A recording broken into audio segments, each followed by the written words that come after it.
Good afternoon, everybody. I'm delighted that we have such a big virtual crowd showing up for Professor Bin Xu's talk on Chairman Mao's Children, Politics, Generation, and Memory. This talk is brought to you by the Cornell Contemporary China Initiative Lecture Series from Cornell's East Asia program. My name is Jack Zinda, and I'm an assistant professor in global development here at Cornell.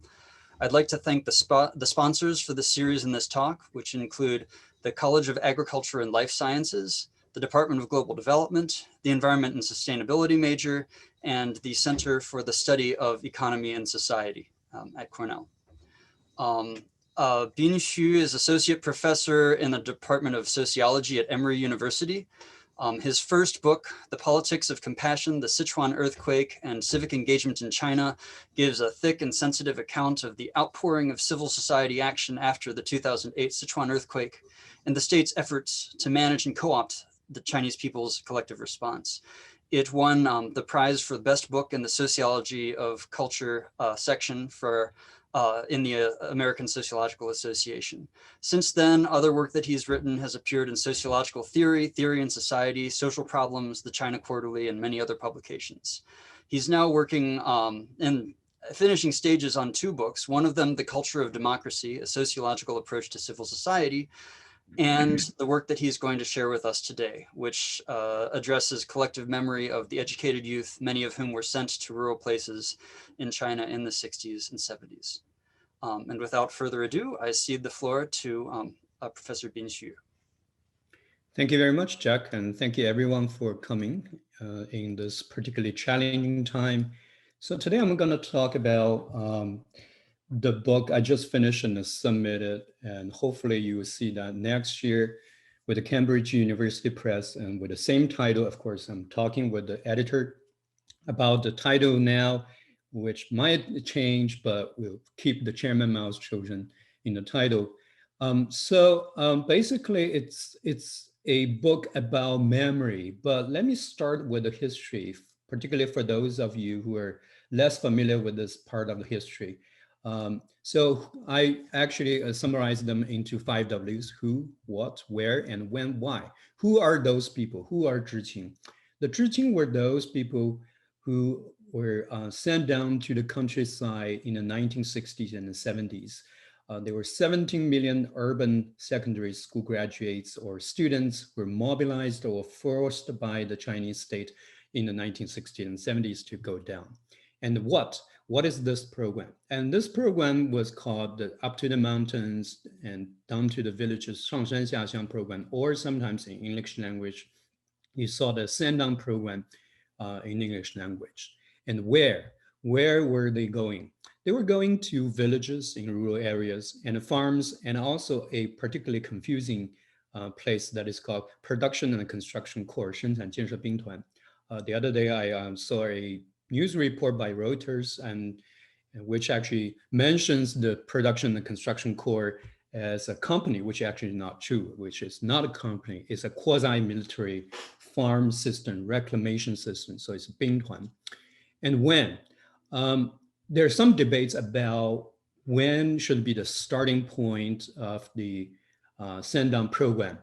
But the most common definition of this program was that it started as a large-scale state migration program in the early 1960s, which lasted until the late 1970s, particularly 1979. Of course, before that and after that, you have small number of zhiqing going down and returning to cities, and particularly a group of zhiqing who went from Shanghai to Xinjiang before the Cultural Revolution, later has lots of complex interactions with the state, didn't return to Shanghai until 1980s. That's another story, but most of them were in this time range from 1962 to 1979.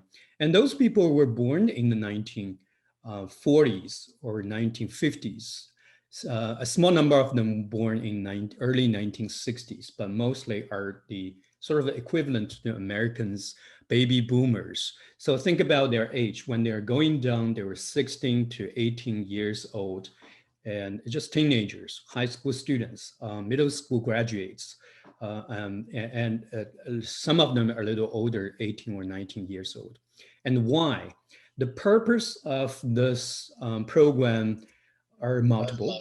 Is I'm sorry, this is okay. The purpose of the program included practical and political goals, including alleviating the grave unemployment problem in some urban centers. And also there's an ideological goal that is to re-educate those um, uh, youth who some of the leaders in those years believed that already contaminated by the so-called capitalist education system. That's the ideological goal. And then the practical goal is that, particularly for the so-called big wave youth in the Cultural Revolution, many of them were former Red Guards and who caused a mess in those big cities. So driving them down to the cities was one of the techniques to demobilize the Red Guards. And another goal is more practical, is to develop the frontiers and the rural areas, which was stated in the program. However, all these goals actually failed, which was admitted even by the government in the late 1970s and early 19s. And since then, most zhiqing were able to return to cities with some exceptions.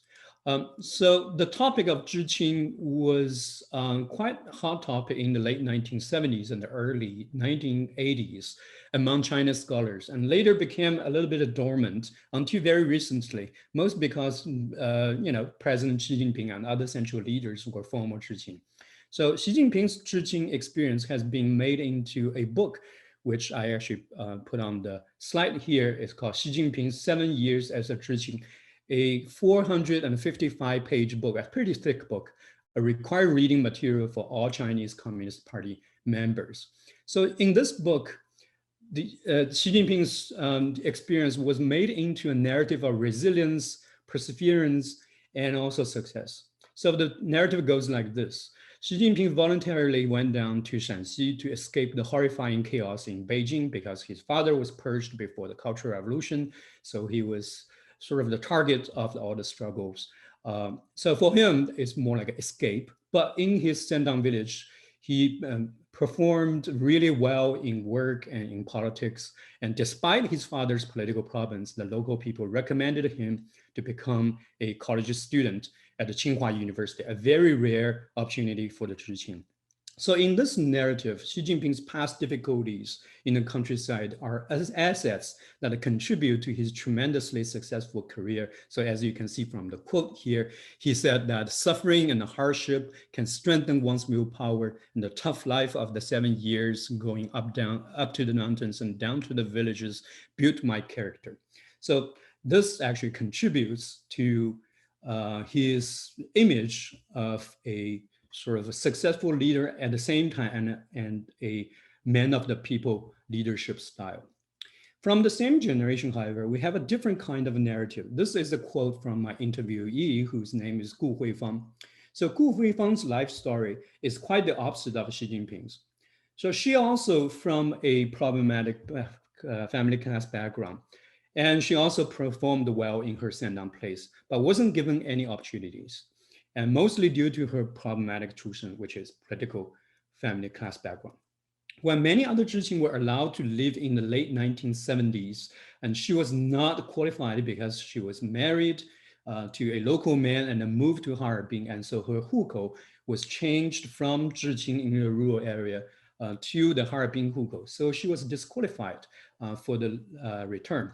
In 1990, Gu and her husband left Harbin for Shanghai to take care of her son, who were able to go to high school in Shanghai according to a new policy, which if you're interested, we can talk about that policy. And 30 years after she left Shanghai, Gu and family who had finally returned, but only to find misery for a family with empty hands, because they had no hukou, no high school diploma, no money, only odd jobs and temporary housing, and later much lower pensions from her Heilongjiang Danwei. A few years later, her husband died of cancer. So if you look at her view and memory of the past, it's mainly about the complaints, resentment, and there's nothing sort of positive from drawn from the suffering. But Mrs. Gu was not alone. While some zhiqing, like President Xi, tell stories of suffering to success, numerous zhiqing believe suffering begets suffering. Many historical and social scientific studies also show the problems this generation has to deal with throughout their lifetime. A French historian, Michel Bonin, who is an international authority on zhiqing history, calls this generation the lost generation of China, which refers to their difficulties reintegrating themselves into urban life and having trouble finding jobs and this kind of difficult times, the lost generation. And the sociologists also have done a lot of work about the life courses and other difficulties. People like Zhou Xueguang and Xie Yu and Qian Zhenchao have done some studies about the send-on programs' detrimental impacts on the life courses of this generation. For example, lower education levels, delayed life stages, such as marriage and childbirth, and also led to less satisfying jobs and other negative impacts as long-term accumulative effects of their long stay in the countryside. Many of this generation believe that their suffering in the present were caused by the state's forcible migration 40 years ago. Even today, some zhiqing are still protesting to demand the government to solve problems with their pensions and healthcare, all these practical issues, so-called historically remaining issue. 历史遗留问题. If you go to Shanghai now, of course, this is less possible now due to the virus, but if you have a chance next year, probably, if you go to Shanghai, there's one place called the Labor Bureau petition office, which is on Jiangxi Zhonglu. Every Wednesday morning, you go there, you find a big crowd of people who are those former zhiqing, still protesting and gathering in front of the office to demand policy adjustments about pensions and healthcare. So this is a very extraordinary generation. They have lots of stories to tell about their personal and collective past, and they did. Since the end of the send-down program, the former zhiqing have been telling their stories in numerous ways, in novels, in TV series, memoirs, exhibits, museums, commemorative activities, so on and so forth. So this is a memory boom.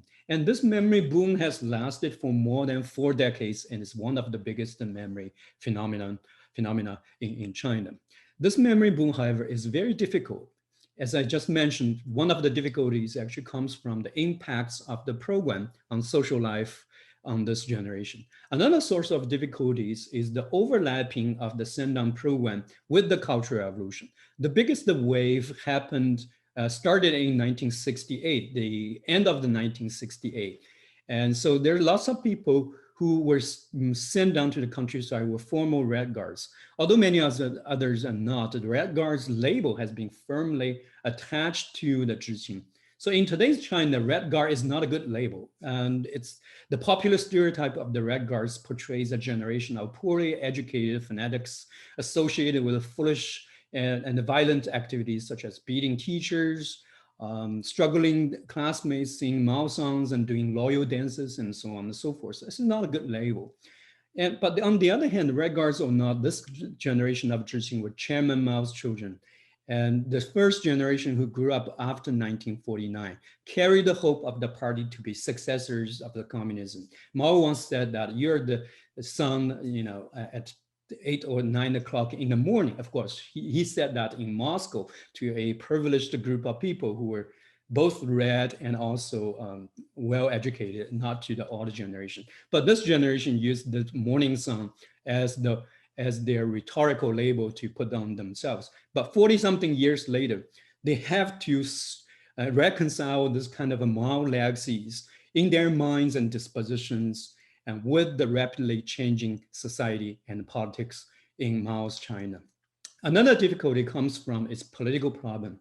The Chinese state has been tiptoeing around 2 issues related to this zhiqing generation. First, how to evaluate this controversial program. And the second, how to deal with its aftermath.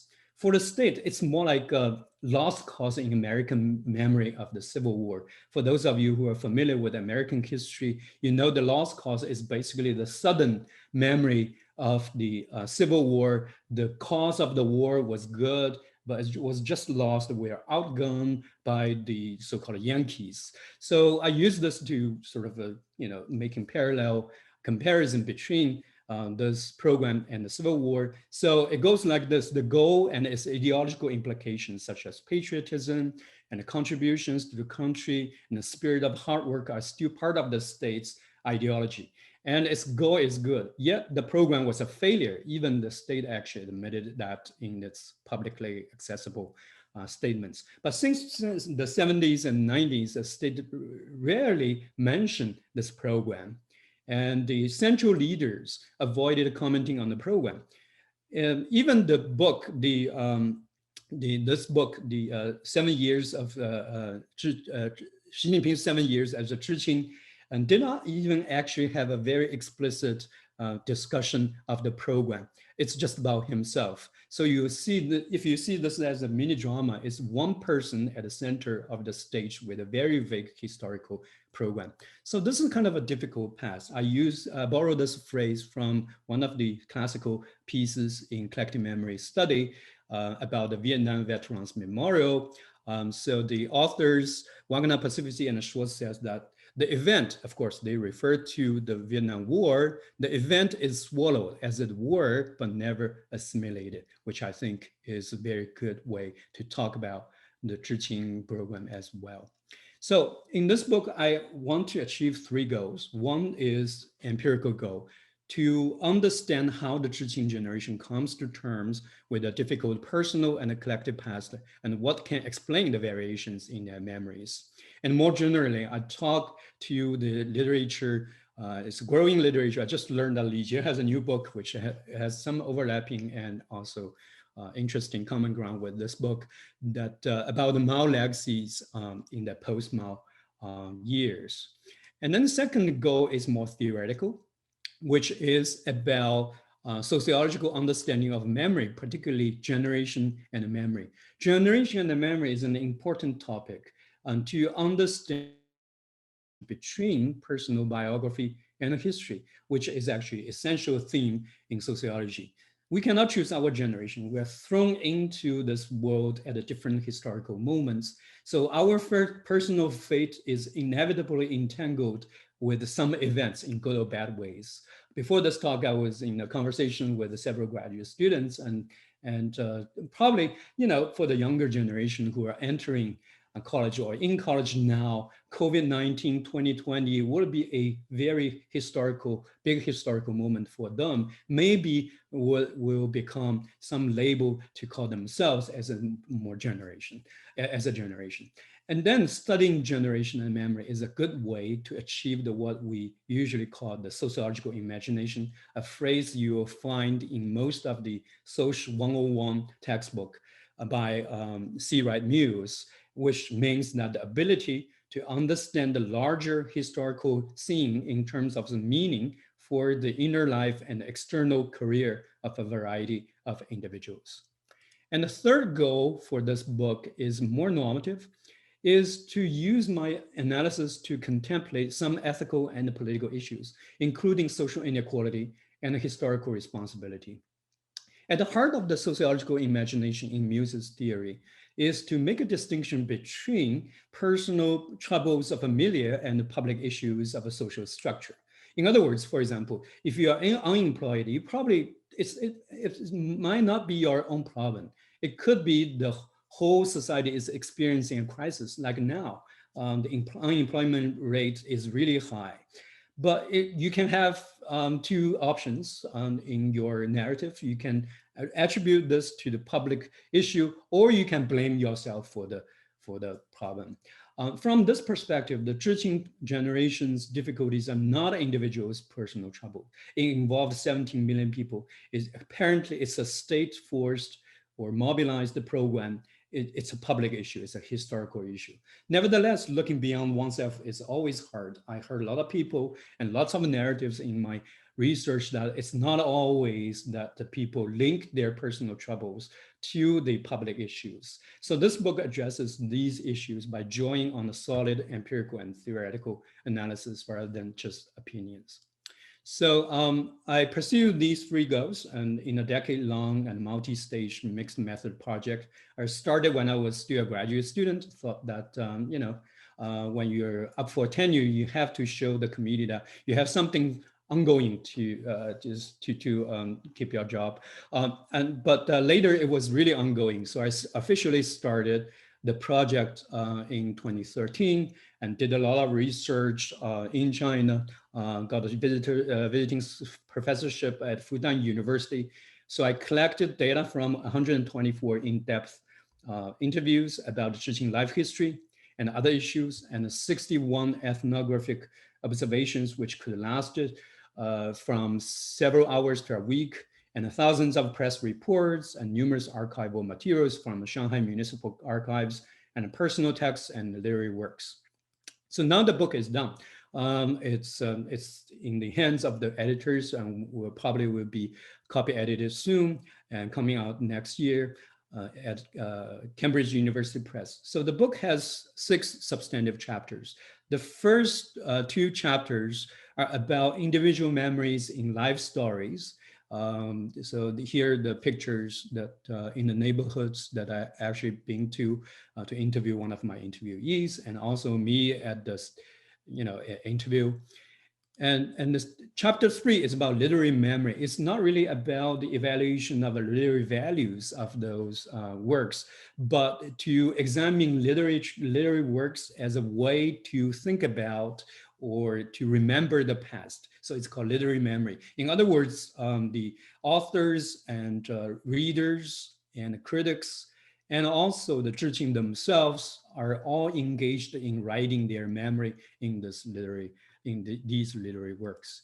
And the chapter 4 is about sites of memory, including exhibits and museums. I visited a lot of museums. Now you have about 40 museums around the country which are dedicated to zhiqing. So this one on my left hand is in Heilongjiang, and this one on my right hand is in Shanghai, in Chongming. In Haiwanyuan. And the last 2 chapters about commemorative activities, which I attended a lot, performances and dinners, even so-called festivals, which in mainly tourist trips. So in today's talk, I only talk about the first 2 chapters about life history, individual memory. So over the years, I have sat down with many former zhiqing who told me their life stories, and some of which they had never told their families. Some of the interviews actually lasted an hour, 3 hours. The longest one is 7 hours. So in those stories, we can find that how people remember their generational past by looking at 2 components. One is personal experience, and the other is historical evaluation of the event, which correspond to the 2 parts in C.Y. Muse's sociological imagination. One is personal biography, which corresponding to the personal experience part, and the history, which is historical evaluation. So it's more like a operationalization of the idea. So personal experience component of a life story represents personal biography, and every personal experience is a mini drama with the characters and plots and the morals. The focus is mostly on how their personal experience related to the countryside affects their later life. The historical component is an evaluative account of the send-down program as a historical and political event, from positive to ambiguous to negative. So each component, you can see the positive and negative, but put together, you have a huge variety in the patterns. Some of them are self-evident, for example, double ascending with a positive historical evaluation of the event and with a positive personal experience. So it goes like this. The event is certainly great, and it's one of the best programs, and also spent my best years in the countryside, although it's tough, but the toughness actually built my character, which actually leads to my future success. And the other patterns are also quite self-evident. For example, both components are negative.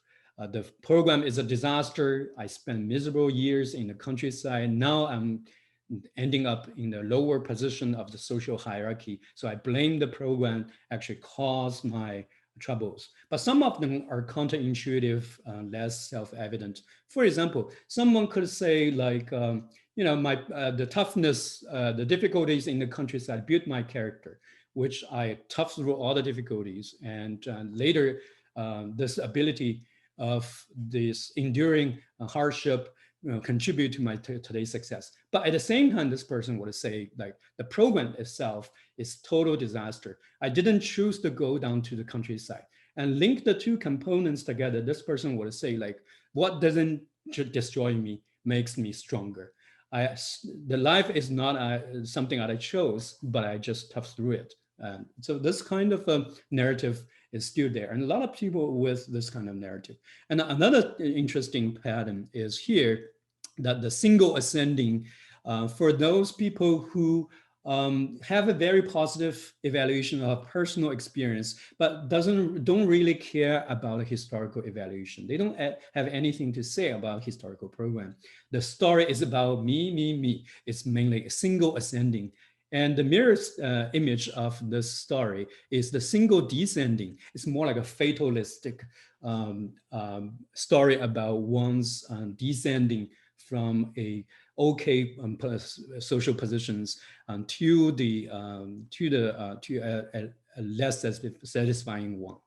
So in the book, I have lots of descriptions and the stories from my interviewees following those patterns. I could have just stopped there and with thick description about the meanings and so on, but I was not satisfied. I want to explain why people tell stories in that way. What factors can explain this variation? Through a long, very, very long and a tough theorizing process, I discovered that social class provides the best possible explanation. The concept of class used in this book consists of two aspects. One is class in the present, and the other is class in the past. So let me start with the class in the present.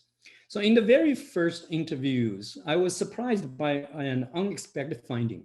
So I went into the field with a pilot research project and expected to hear stories about their nostalgia, their solidarity among the people who suffer together from those years. Instead, I heard a lot of stories which revolve around their class positions and mobility, such as opportunities for jobs and education, incomes, party membership, career success or failure, ups and downs in life, and so on and so forth. So this central role of class in life stories make historical sense because, if you think about the Sendam program, the major impacts of their long stay in the countryside mainly involved class-related factors such as education, incomes, and jobs, and so on. Sociologists already offer lots of studies on that. And moreover, they link their present class position to the personal experience part of their life story. Those with higher positions in the present seem to tell an affirmative and a redemptive story. The past suffering has been redeemed into today's satisfaction. And those with a lower class position are less likely to tell such a story. And the pattern repeated itself in almost all the early interviews. So if you draw a curve, some of them is more like from the bottom and to the top, and some of them from a relatively higher place and to the bottom. And so you see those kind of trajectories of narratives.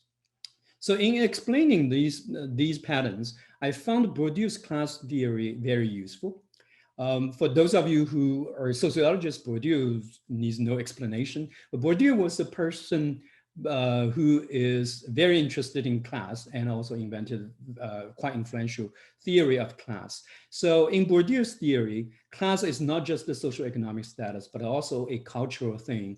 And particularly when people talk about some aesthetic values and also their cultural preferences, they're actually expressing and justifying their objective class positions in their wealth and also in economy. So for example, he talks about aesthetic taste for music, for food, for other things. This taste expresses and justifies one's objective class position in the present. So life stories, memories here function like aesthetic taste in Bourdieu's theory. They express and justify their objective class position in the present. and its trajectory from the past to the present through words about one's sense of success or failure, ups and downs, and satisfaction or frustration, and one's social image as a respectable person. So the purpose of each life story is to give you an image of a respectable person and to explain why I end up in this position of the life story. Nevertheless, I found that later when I did more research, I find that the historical evaluation, the other part of zhiqing generation memory, cannot be adequately explained by class in the present. So the two components are not statistically correlated or not rhetorically correlated. And also, historical evaluations cannot be explained by class in the present.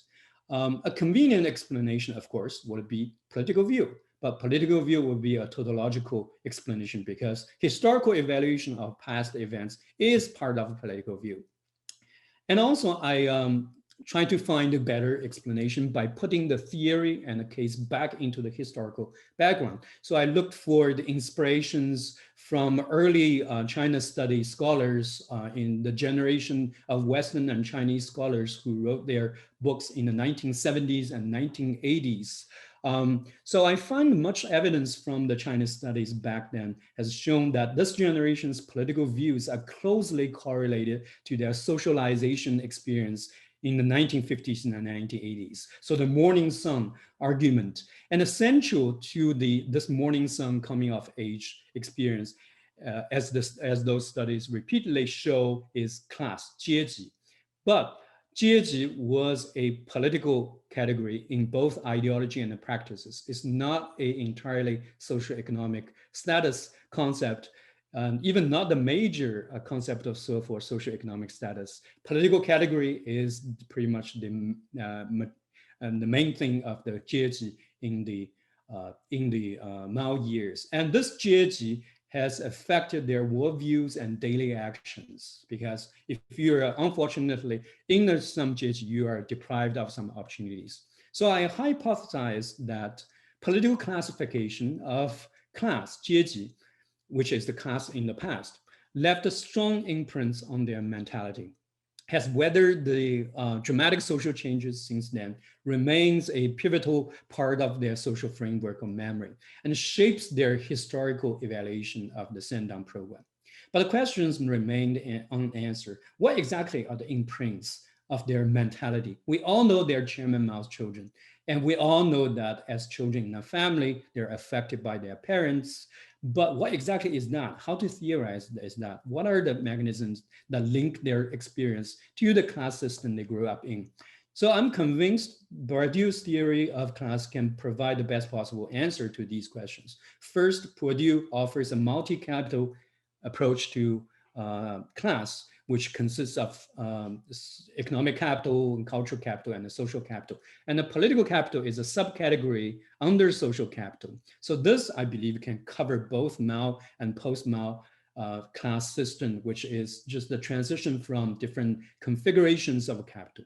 And the second is Bourdieu's concept of habitus effectively theorizes imprints idea. So habitus is an extremely useful and extremely controversial concept.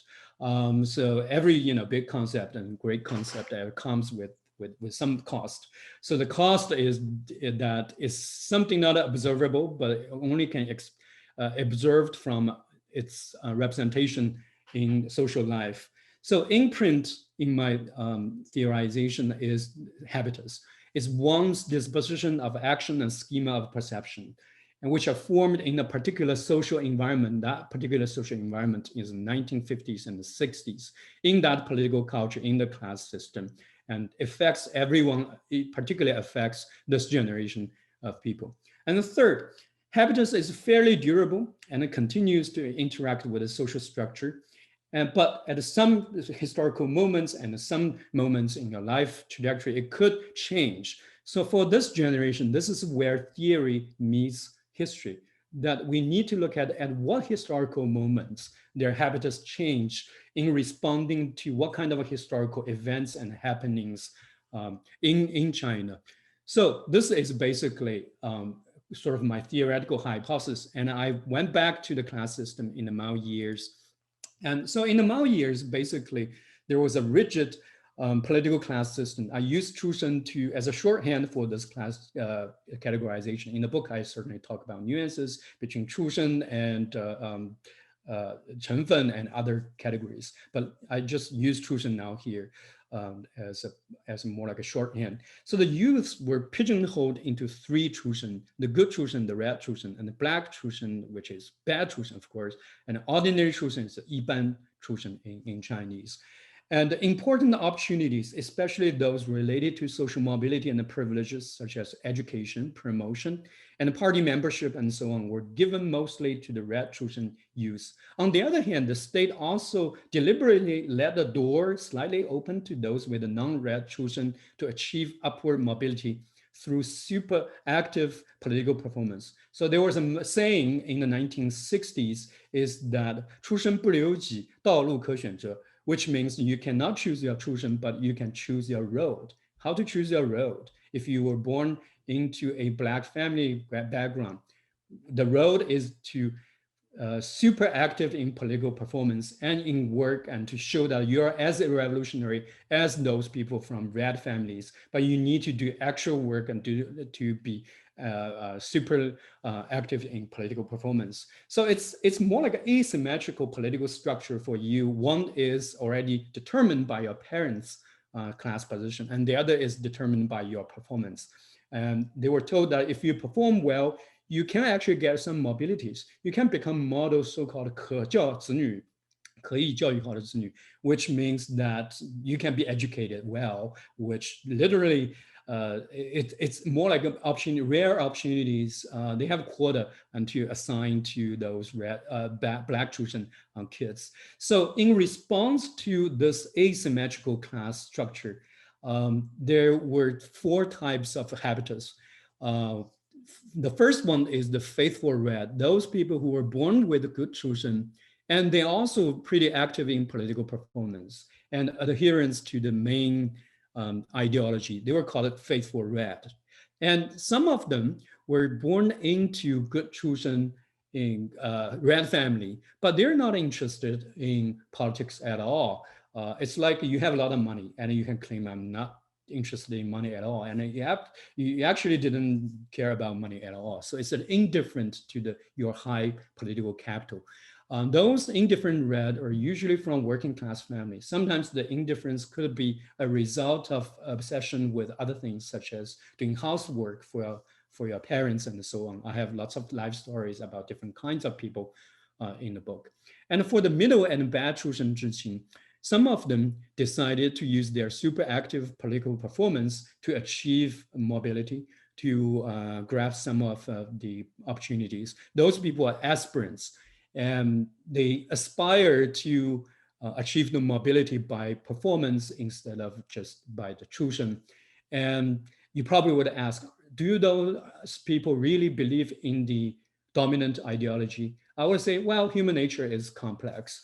Sometimes they do believe in those ideology, or sometimes they appear to be adherent to those dominant ideology. It's hard to say, and also could be a mixture. But anyway, what's observable about this political habitus is their active performance, such as taking leadership roles in schools and attending every political activities, and also attending all the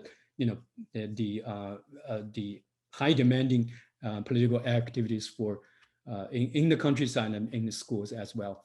Of course, there are lots of people who are from middle to back Chushen family. They want to stay away from troubles, particularly in the Cultural Revolution. Some of them are called Xiaoyaopai, the wanderers in the Cultural Revolution. So they have a very cautious eyes for the politics and what's going on in the society. They want to stay home and do other things, just don't want to get into the trouble. So these four habitus, types of habitus are the basics I want to explain their variations in today's memory. So I argue that the habitus is very endurable.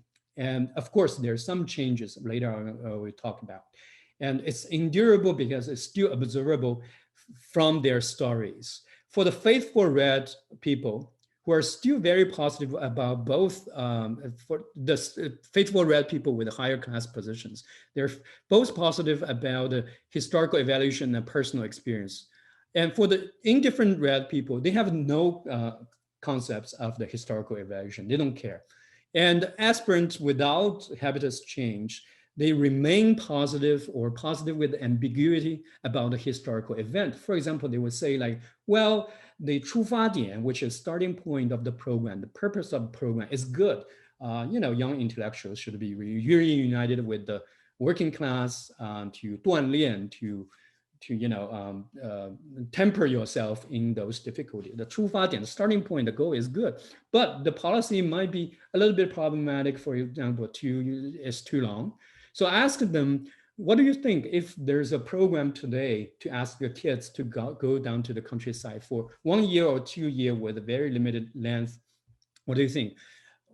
And then they will say, yeah, of course I support that. So this is positive of ambiguity. And also withdrawers usually have a negative or unconcerned historical evaluation. So in this table, you can see that the variation of the habitus actually explains the variation in the historical evaluation. So here's an example from the actual life story interview. So one of the withdrawers who has a very cautious and critical view of politics, who is now a professor in Shanghai, he's from a very bad Tushan family and socially and politically introverted because he didn't want to get into the trouble in schools. And then later he went to Chongming, in an island in Shanghai's suburb. So when he talked about his Sendang experience, he certainly confirmed that the Sendang experience built his character. And one of the interesting things that he read a lot of books in the Chongming farm, and because half of his fellow zhiqing in Chongming farm were all from bad Tushan family. They had nothing else to do, just sneak in many books and try to get away from the surveillance from the local cadres. So they read a lot of books, which could be a positive part of his personal experience. But he has an unambiguous view of the Sendang program, as I quote here, is definitely was a waste. If someone still says the program was good, okay. And the easy way to test it is that you send your children to the countryside. So our willpower was built and strengthened in the environment, which is a personal experience part, but we didn't choose that life. It was something that we had to accept in a situation we had no other options. That life was imposed on us. Let me put it in this way. If someone were simple-minded enough back then, he would have thought of killing himself. We didn't know where our future is. So also, a significant number of people change their habitus through self-awakening analysis of their experience, and also some disillusionment moment of the political events. And all the change actually happened in one direction, that is to the negative evaluation to the program. And also among the people who have different kinds of habitus, it is the aspirants who are more likely to change, which is quite easy to understand because aspirants' enduring habitus depends on one thing, whether their effort, their super active performance can be rewarded by the state system.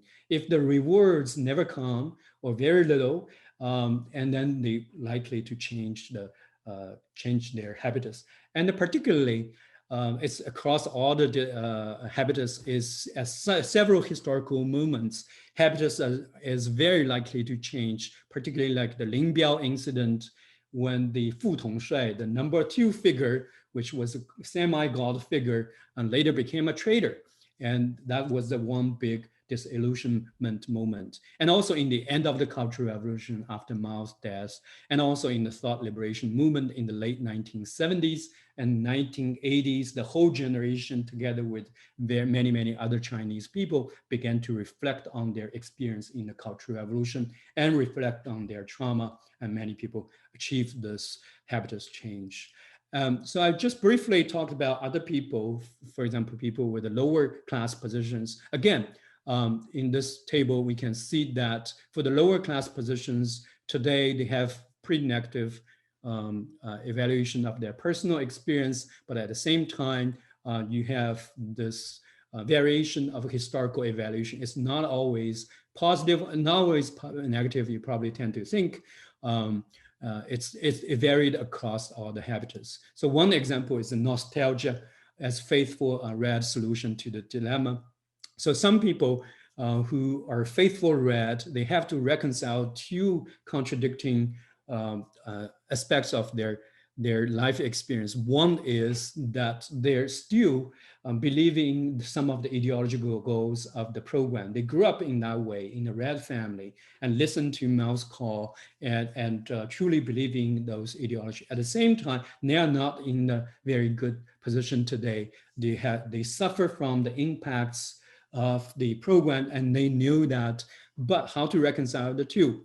And the way out is to say, like, I sacrificed my youth to the country, but my sacrifice was not recognized by today's government instead of Mao's government. So they blame the present government for their trouble today. So many of the what I call the grassroots Maoists are in this category. This is one of the quote. For the sake of time, I don't read it. So again, I code all the interviews and then put it into statistical package. For those of you who hate numbers, I'm gonna skip this because sociologists are interested in stars. Like astrologers looking at the significance indications. 1 star got excited and 2 stars got super excited. But anyway, the story is that yes, my hypotheses are proved. So the big picture is that, well, in this generation, contrary to the popular stereotype, this generation of Chairman Mao's children have diverse autobiographical memories of their personal and collective past. So I identified 2 components, which is personal experience and historical evaluation.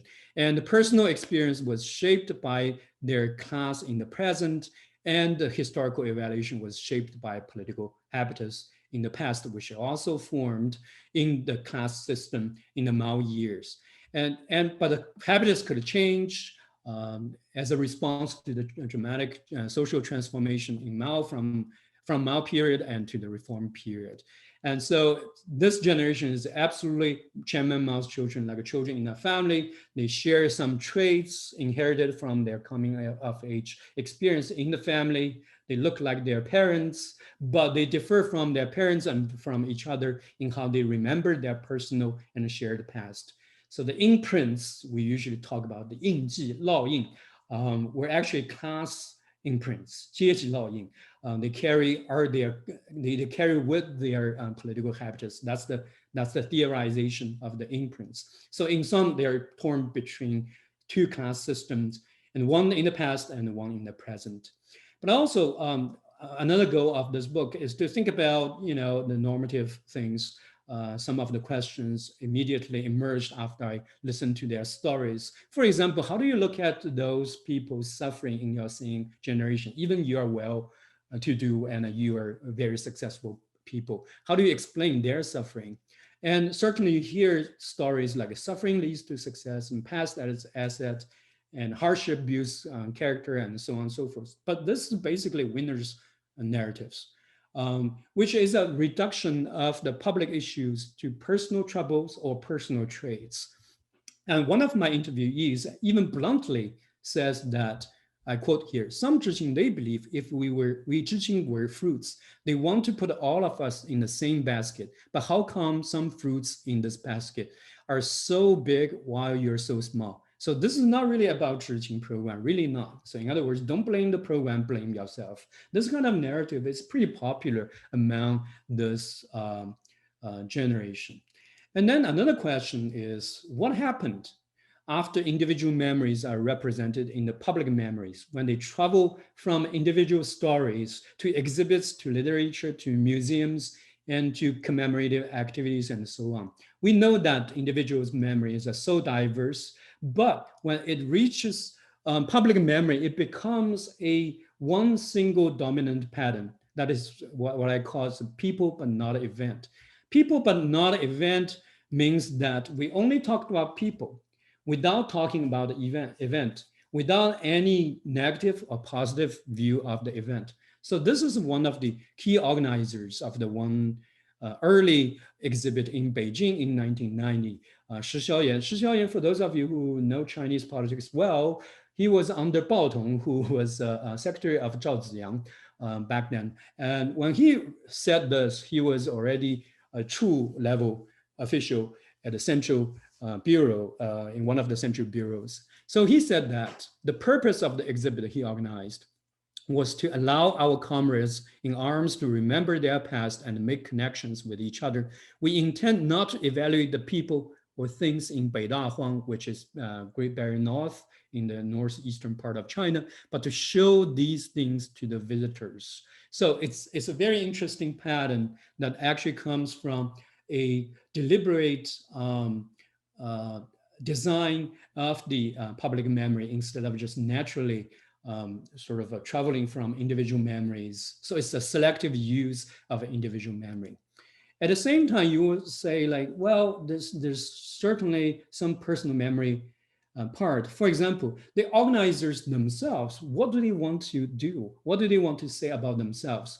So if you look at the committee of the editors of an early collective memoir, which actually lead to this exhibit I just mentioned, you find some familiar names. For example, Jiang Kun, who is a famous comedian, and Liang Xiaoshen, writer, and Jiang Daming, who back then was a official in the Central Youth League, and a few lines down, Zhu Shenwen later became the mayor of Harbin, but later was arrested. And also you find people like Zhou Yupeng. By the way, Jiang Daming later became the governor of Shandong province. And Zhou Yupeng later became the vice mayor of Shanghai. Back then was the Luwan Quzhang, the district district head. So in other words, when they were organizing the committee and do the exhibition, they were already well-to-do people. They are the people who already made it. In other words, they want to confirm their personal success in addition to commemorate the past. It also, this pattern, people but another event, shares the common ground with the state's ideological ambivalence about the send-down program. As I mentioned, it is a lost cause, sort of a framework in the official memory. And so the send-down program is good for its purpose, but has some problems. But let's confirm the good part, which is about patriotism, the spirit of eating bitterness, and the altruism, and so on and so forth, and forget about it, whether it's good or not. And also highlight the participants' patriotic spirit and highlight their altruistic character, and to confirm their contribution instead of talking about the event, debating about the event. So it's suppressing the debate, not talking about the event, highlighting the people, push the zhiqing themselves, the generation, at the foreground instead of the background. And also, another interesting thing is that if you look at the individual cases, particularly about museums, I visited some of the museums. One of them is in the Northeast, this one. The local government actually wanted to incorporate the museum into a big development project, which can, attract a lot of visitors and also investment and so on and so forth. So all these interests share the common ground, that is to talk about the people, talk about nostalgia, talk about youth without talking about the event. And this sort of framing was summarized and theorized in a folk theory by one of my interviewees, who was a founder of the Dafeng Museum in Jiangsu province. So he said that we should be satisfied with the green, grass green, which he used to refer to the museum. And we do not want to dig deep because we all know that there are broken stones underneath the green. So our job is to make the green more beautiful. People come here can have a place to stay, eat, and have fun. After all, the send-down program is a scar on the body of the Communist Party. We do not want to peel it open to expose the bloody flesh. If you do that, it is impossible to run the museum.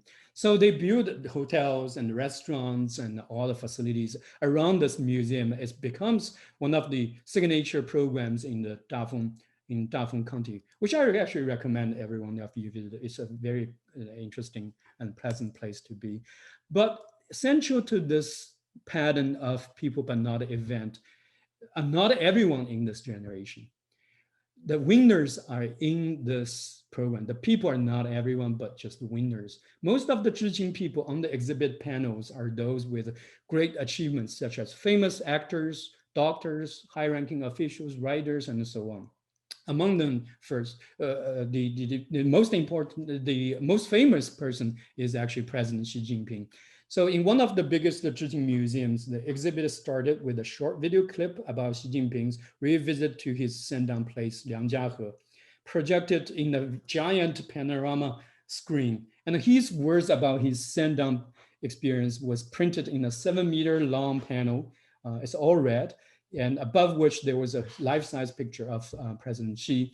And later in the exhibit, narratives of Xi Jinping experience was presented in 3 panels, while each of other Politburo Standing Committee members got only 1. So you can see on the picture, that was the panels of Xi Jinping's experience. Therefore, this highest point of this pattern in public memory, people but not event, is a pattern that one man but not event. So in Seattle in 2015, President Xi Jinping delivered a speech to an American audience recounting the poverty experience in his village. He said his dream was to develop the economy so the villagers could eat meat regularly. Now, certainly, everyone in the village can eat meat and have other things as well, healthcare, internet, houses, and other modern conveniences. So this is a very impressive story. And it merged the leader's personal experience with the place he labored, with the history, with the historical event he experienced. But interestingly, he didn't say anything about whether the event itself is a mistake, is a policy failure, or is something that is good.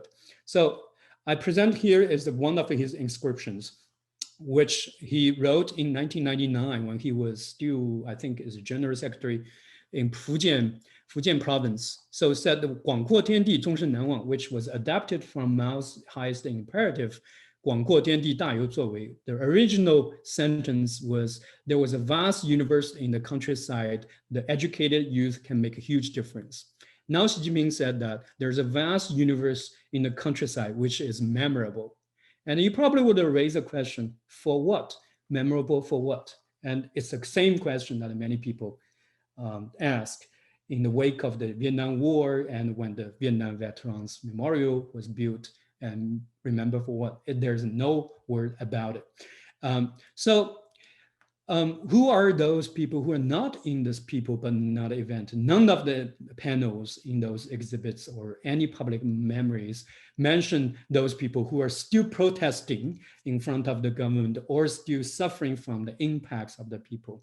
So this pattern is basically omitting a very important group of people in this generation who actually carry the burden of the this generation's experience. So just to conclude, so empirically, I said that I wanted to achieve 3 goals. One is empirical. So I provided a fine-grade, multi-level analysis of the generation caught between past and present with multiple methods and the data, not just in individual memories, but also exhibits and museums and literature, and also commemorative activities, which I don't have a chance to talk about today. And also the theoretical contributions to sociology of memory is include 2 parts. One is I highlight intergenerational differences in memory. I argue that if you want to understand a generation's memory of the past, you don't want to think of this generation as a homogeneous whole, but want to take a look at this intergenerational difference, how they respond to that collective fate from different points of view. And also I find out class is one of the major explanation of the past, of this generational memory. But unfortunately, believe it or not, it has not been adequately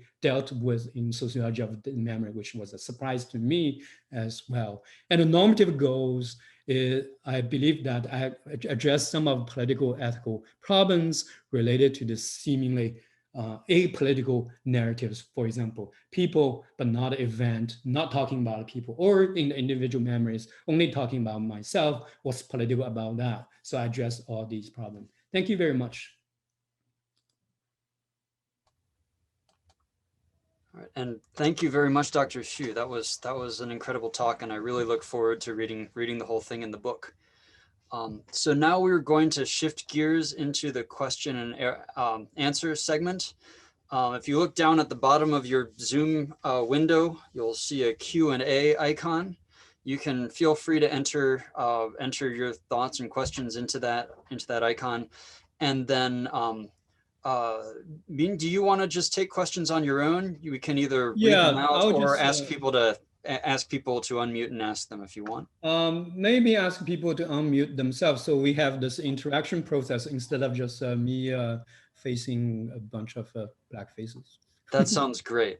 Yeah. Well then, so and if you can read the Q&A Sure. box, then I'd just suggest let you go ahead with that. Okay. So first question from Luo Liang. Can you elaborate on the question or talk a little bit more?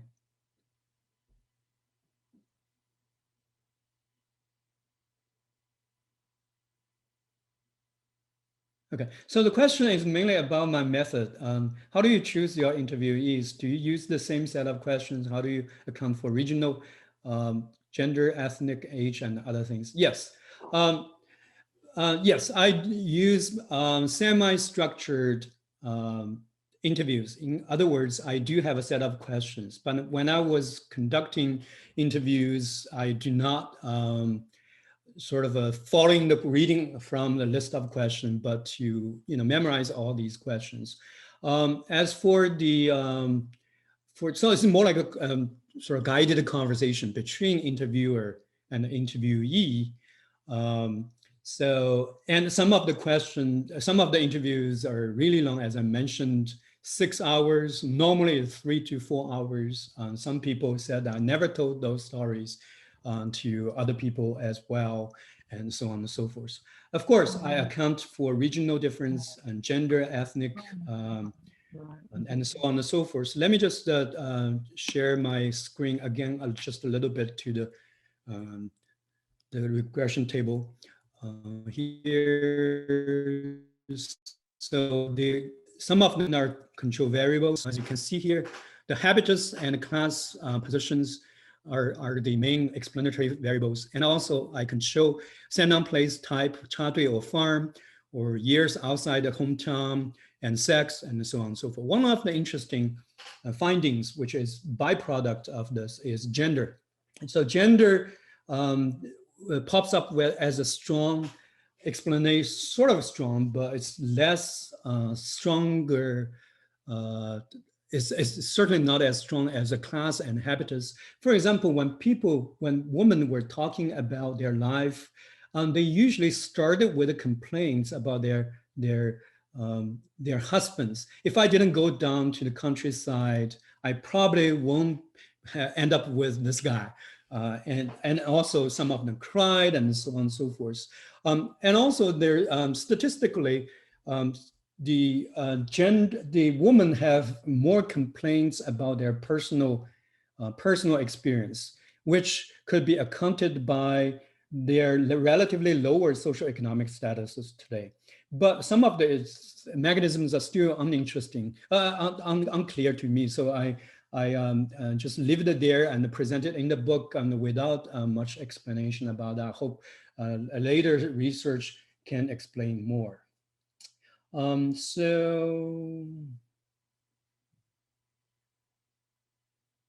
Okay. So the second question, Dr. Stapleton, Kristen. Hi, Right? they unmuted me. Oh, hi. I can ask my question if you like. Hi, Christine. Yes. So John Osborne has a question about options for returning from the countryside. So I won't ask you about Fan Jin Chuan's experience of being in the PLA, but I wanted to ask you the second question about, in your study, you were just looking at the memory of the event itself and how that differed, but you didn't look into how the zhiqing experience affected people's views about the state of the world or about policy. But I'm really curious about whether you gained any knowledge about that, whether people's idea about how important family was increased by being separated, or whether their ideas about schooling differed a lot, because we hear so much about how the fifth generation of filmmakers were so creative. And, Yep. you could kind of imagine that they would think, well, it was a good experience. We didn't have formal schooling, which kills people's initiative and everything. So I was just kind of wondering if that probably wasn't the purpose of your research, but if you did anything, have any thoughts on that? Yeah, it's in my life stories. Thank you very much for the great question. It's very much in my stories, and also, so life story is more like a box which they relate to many things. Some of them have complaints of a current government and use curse words to attack the government. Also express opinions about many things, and particularly those politically active people such as Maoists, and they have lots of things to comment on. And also, as for the schooling and other things, I would say like, so more philosophically now. So I view the past and present as an interaction process.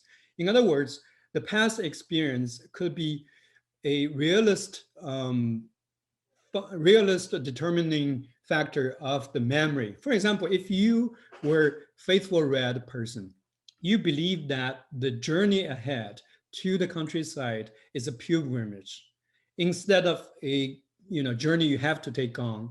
You are reluctant to go, and that experience, that view in the past, is part of your habitus that still shapes your view today and remains quite stable.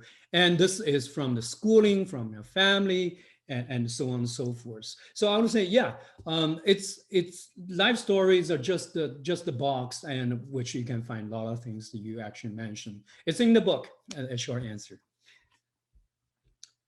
So there's an anonymous attendee.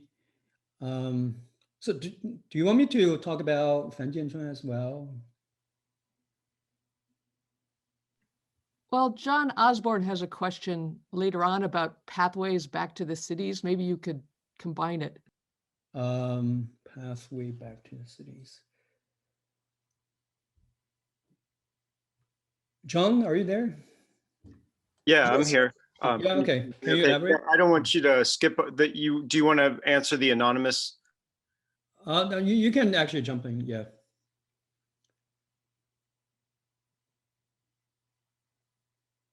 Hello? All right. Well, here we go. Now, can you hear me now? Sorry, Yes. I got switched to panelist status here. If you want to, you can answer that anonymous question first, and then I'll ask mine.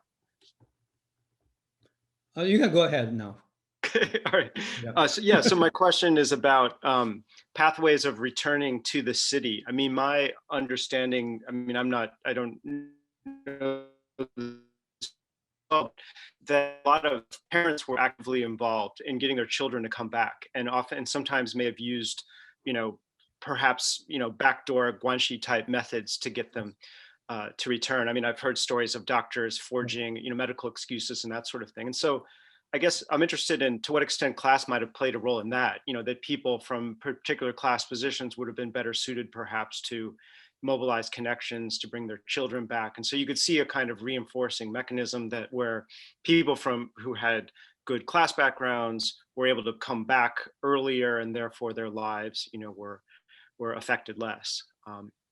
So I don't know, this just Yeah, definitely. The answer is definitely, and it's not just in their narratives, but also in sociological studies. So one of the early studies based on a 1988 database shows that by Zhou Xueguang and Hou Liren, and showed that those politically privileged background family are able to get their kids early out of the countryside and back to cities. So that's definitely the case. But most zhiqing, well, they actually play so-called backdoor tricks, with a fake, letter from a doctor to say like this kid has so-and-so disease and have to come back, and so on and so forth. And we hear a lot of stories about that. And also in terms of narratives, when some zhiqing witnessing this backdoor tricks, that was their awakening moment. They realized that we're not actually a whole generation. There's a huge class disparity between us. Why those people can leave the countryside so early while I'm stuck in in this village. So that was a big awakening moment for them as well. Yeah, and also there's some tricky things in terms of pathways to return in general that different groups of zhiqing, for example, those zhiqing who went from Shanghai to Xinjiang before the Cultural Revolution, their pathway is very idiosyncratic and very special. After protest in Aksu in Xinjiang, and then they have different paths. I have another standalone article which will come out soon talking about the Xinjiang zhiqing, which is quite different from the rest of the generation. So I think Kristen's question was about the Fan Jianchuan, right, going straight into the army from. Yeah, that's another trick. So for this, I don't have systematic data, but I've heard the stories again and again from people whose family in the army, from the people whose family not in the army. So in the army, they told me the trick is to make the kids one of the soldiers of the army or the Navy. I actually have one of the interviewees is in the Navy, and his father, he was too old for that. So his brother was made into a soldier at the age of 14 or something. So to avoid the send down. Yes, that's basically one of the tricks. And also later I encountered someone here in the United States who actually also followed that path. So all these tricks, many people know that. And then later so in the countryside, they heard stories about these. It's a very eye-opening experience for this generation of people. Okay, so now I'm gonna answer the question from an anonymous attendee. So he or she asked that, how did you interviewees characterize the relationship between the Sendang youth and ethnic minorities, particularly in Inner Mongolia and Xinjiang, and how did it imagine harmony between the Sendang youth and ethnic Inner Mongolians and the Uyghurs and contribute to the victor's narrative? That's a very interesting question. In my standalone article about Xinjiang zhiqing, basically I interviewed them and also asked the same question. How do you interact with the Uyghur people? And they said that, no, we don't have any interactions with the local Uyghur people, or very, very marginal interactions, which actually corroborate some other scholars' work on the production core. For example, Oil and Water by, I forgot his name, but there's a book, Oil and Water. So the title actually says a lot about the interactions. It's oil and water, sort of separated two societies. From the Inner Mongolia, there's some interactions, at least from literary memory of Zhang Chenzhi, who talked about his experience and also his warm relationship with the local grandma. He called them Eji, which was basically mother. And also there are interesting criticism about his imagination of the relationship. It's not really something that is beautiful, but it's more like a condescending 居高临下. Think of himself as someone from Beijing, from a revolutionary youth, now among the people. So one of the critics even said that Zhang Chenzhi thinks of himself as a son of the people, but not one of the people. So that's a huge difference between the two. So that's basically what I can say. So among all the life stories, even those went to ethnic regions, Mongolian and Korean in Jilin and Xinjiang, they don't really talk much about the local people. So it's zero contact, silence on that. So that's what I can say. It's out of their narrative. And also it's not just the ethnic minorities, but also the local peasants are very marginal to their life histories, narratives. Local peasants are the ones who actually stay in the countryside for hundreds and even thousands of years before the zhiqing came. And zhiqing came and went away, and basically for several years. And believe that this is just a big disaster for us, but how about the peasants in the countryside? So the peasants are their others, and which is out of their narratives. So in the end of the book, I talk about that, the imagination of peasants, which is absence of imagination of the peasants in their narratives. And also, if you look at some of the critics' comments on zhiqing literature in the 1990s, they also point out this problem, that the lack of any empathetic understanding of peasant life in zhiqing literature in their memory. So that's basically my answer. Sun Peidong, are you there?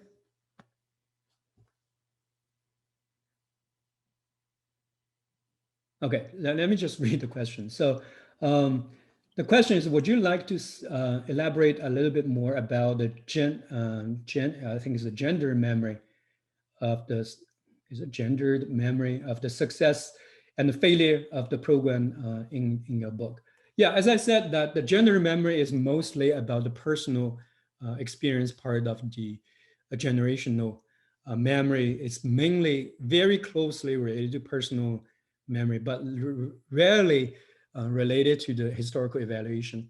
And also there's an interesting sort of a class difference among the women who are telling their life stories. The women who are at a higher socioeconomic status today, let's talk about their family issue, let's talk less about their marriage and all these sort of typical topics for women. So, and if you go down from the higher socioeconomic status to the bottom, and you find that the family issues and the career issues and the educations and class are all intertwined together in a single story.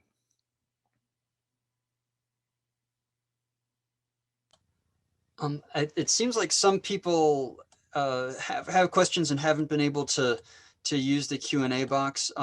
Connie Yuan, do you have a question? And if you do, could you unmute yourself to ask it?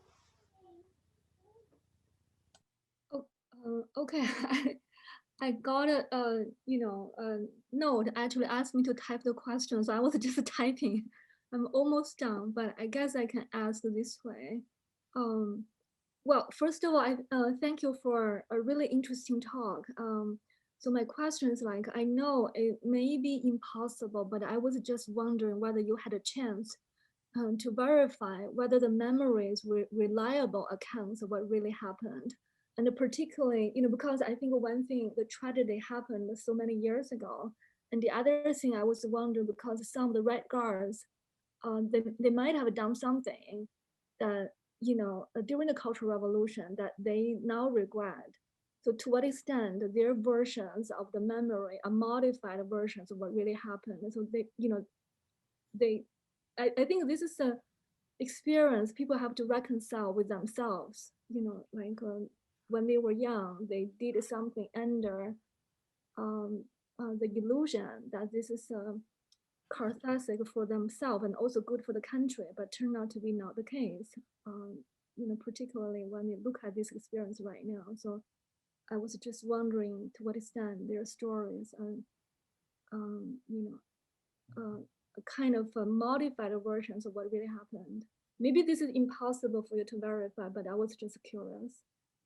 Thank you very much for the great questions. For the first question is a very common methodological question for memory studies. So if your focus is on memory, on narrative, verifying the historical truth is less important than studying the memory as a way to explore how this generation think about the past and the present. So it depends on what's your object. So this is actually quite clear distinction between memory scholar and historian. And of course, sometimes they could be together, but there's a distinction between that. If you treat life history as an oral history, or you treat life history as a story through which you look at the mentality and also what they think about the past and how they are related to the present. So that's the answer. In other words, memory as a method in oral history or memory as an object. So that's a pretty common methodological question. And the second question, good question, very good question. And I studied that in depth in the book, but just for the sake of time, didn't talk about that. Only one of my interviewees talked about the horrible things he did in the Cultural Revolution. And he actually struggled, so-called 斗争, 批斗老师 in his, and later he apologized, as you can imagine. He really wanted to say that because he already apologized to the teacher and the apology was accepted. But none of my other people said that I did horrible things in the Cultural Revolution. One of them was a leader of a small faction in Shanghai, and he proudly recounted every details about their struggles, Wu Dou, and how he was attacked and then later sent to the emergency and so on and so forth, all the details without talking about whether you actually struggled with the teacher. And then I asked him, did you do that? And he said, no, I didn't. So there's no way for me to verify that. But from memory perspective, you can see this generation intentionally avoid talking about the flip side of their identity, at least for many of them. Many of them are Red Guards, certainly many others do not engage in any of the activities. So this, in the beginning of the talk, I mentioned that one of the difficulties is to reconcile the two. That is the Red Guard as the flip side. Do you want to say that or not? But in public memory, of course, you don't see a lot of people mention that, unless you're public intellectuals, such as, those people who are honestly talking about. And also in the 1990s, there's a huge public memory debate about literary works, particularly about Liang Xiaoshen and other people's works. The main critic was Zhang Kangkang, who reminded the whole generation that you once were Red Guards. Don't think of yourself as so glorious generation that made contributions to the society. You made contributions to the chaos in the Cultural Revolution. That was actually a triggering point of the huge debate. And later, Zhang Kangkang went to Heilongjiang production and construction court, and she was hated by almost all the interviewees from the Heilongjiang court. So that was the part of it, and it's a big part of my book. Thank you very much. Okay, we have one person with their hand up, Xue Wenyan. Yeah, I have a quick question just regarding what Professor Xu just said. I think it was really interesting about how there's this lack of interaction between the actual local peasants and the youth who were sent down. I think just in my very limited exposure to the kind of literary work and films about the Cultural Revolution, for instance, specifically in the film Xiu Xiu, the sent down girl, I always have this impression that there's actually like a lot of engagement between like the local peasants and I mean that one is in Mongolia and the youth that was sent down. That was in Tibet. Yeah.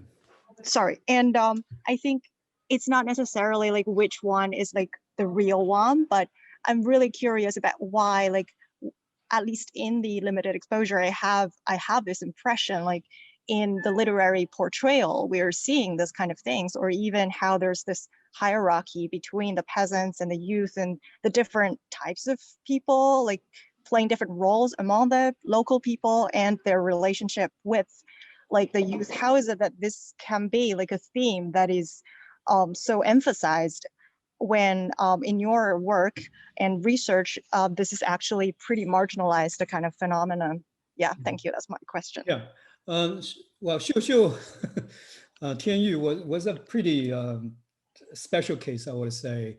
Yan Geling herself was not a zhiqing, and the story itself, as if happened in a vacuum. So it was quite late in the zhiqing literature in the 1990s. And many people don't like this work. And even that, you can find that the Xiu Xiu's interaction with the Tibet Laojing was quite special case. it's more like made for a drama instead of a made for memory. So that was a quite special case. And also what I've said, the absence of the peasant in the memory is not that the peasants did not appear in literary works, but they appeared as very marginal figures. So the main characters are still zhiqing themselves, and when they're talking about trauma and suffering, it's mainly about their own trauma and suffering. Of course, you find, Shi Tieshen and talked about the local peasants, but it's very, very marginal in terms of the whole memory structure, and no very in-depth thinking about why the local peasants are so poor, and we never thought about that. In personal memories, in memoirs, we found those the questions, but not very much in-depth exploration of those. And the literary memory and public memory do not basically explore that. If you go to any of the museums about zhiqing in China, you probably don't see a panel about the peasants in their Shandong places. And particularly if you find the dominant winners' narratives, it's all about themselves, and they tough all the difficulties, while the peasants are still suffering from the difficulties, or at least at the time when they were in the countryside. Of course, for political purposes, such as President Xi Jinping's, he reframed the narrative like this: I knew how those ordinary people live their daily lives, and I decided to achieve my goal of making them better life. That's basically a political use of the peasants. So in general, yes. So it's basically the peasants are the others instead of themselves, are not the main characters. Some of the literary critics in the 1990s said that, well, the zhiqing novels are basically just too condescending. And from the perspective of peasants, you guys are just weird people from urban centers, from Beijing or Shanghai, and then stole our chicken, killed our cows, and also slept with our daughters, and then left, and without any sort of any remorse, things like that. Your suffering is not just nothing compared to ours. So it's basically an interesting way to think about how the images of peasants are represented. As I mentioned, the Zhang Chengzhi's, it's the Eji who actually comforting the defeated Red Guard, and then who later gained strength from the ordinary people and back to Beijing to continue the revolutionary work, and that kind of narrative. And the peasants are just in the margin. Okay, thank you very much. Yeah. Thank you.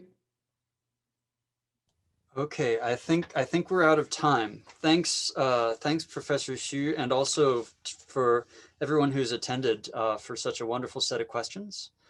And that wraps up the spring 2020 Cornell Contemporary China Initiative lecture series. I know that the series will be picking up again next spring, and there are some other wonderful events from the East Asia program that have been shared in a link earlier in this session.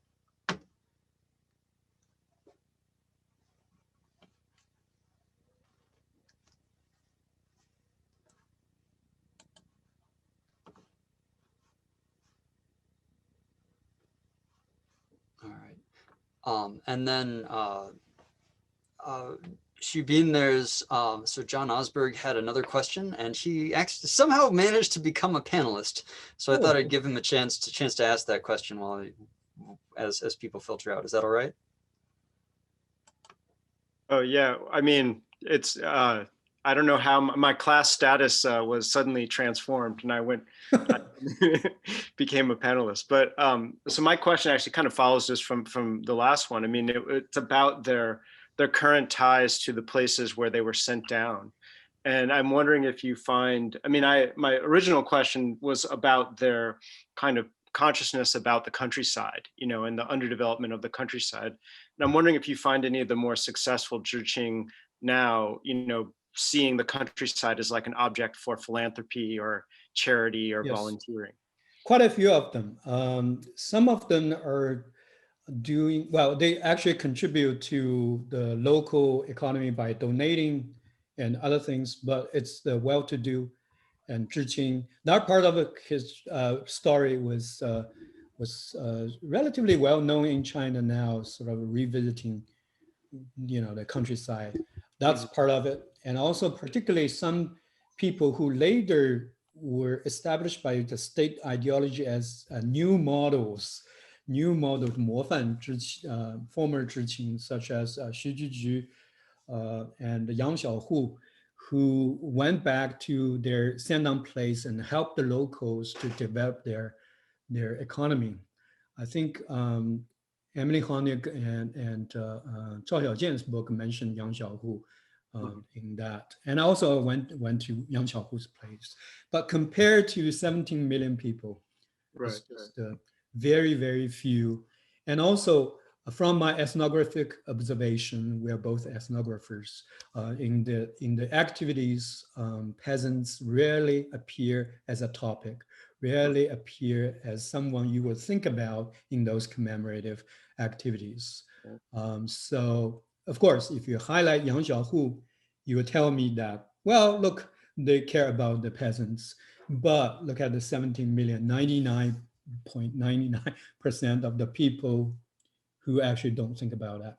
And the revisiting trips in my last two chapters are sort of a mixture of a commercial interests, ideological purposes, and also some just ordinary people's purposes for leisure, for low-cost tourism, and those kind of mixture together. But certainly to revisit the peasants is not part of it. For some groups who went together down to the place, let's say there used to be a group in Zhiqing in the Shandong place. Some of the early revisiting trips are like that, but now the revisiting trips are more like a commercialized, very sort of a kind of weird combination, even funny and ridiculous. In the book, I have lots of details and stories about all these activities, how commercial interests are in there. For example, if you want to plan a trip, certainly travel agents will be interested in it.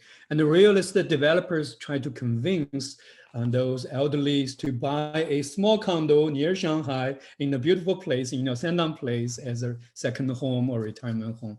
So they actually have big buses and waiting for you to see the condos, which I already saw in those trips. Yeah. All right. Well, thanks a lot. Now we have a few more people hanging on and asking questions.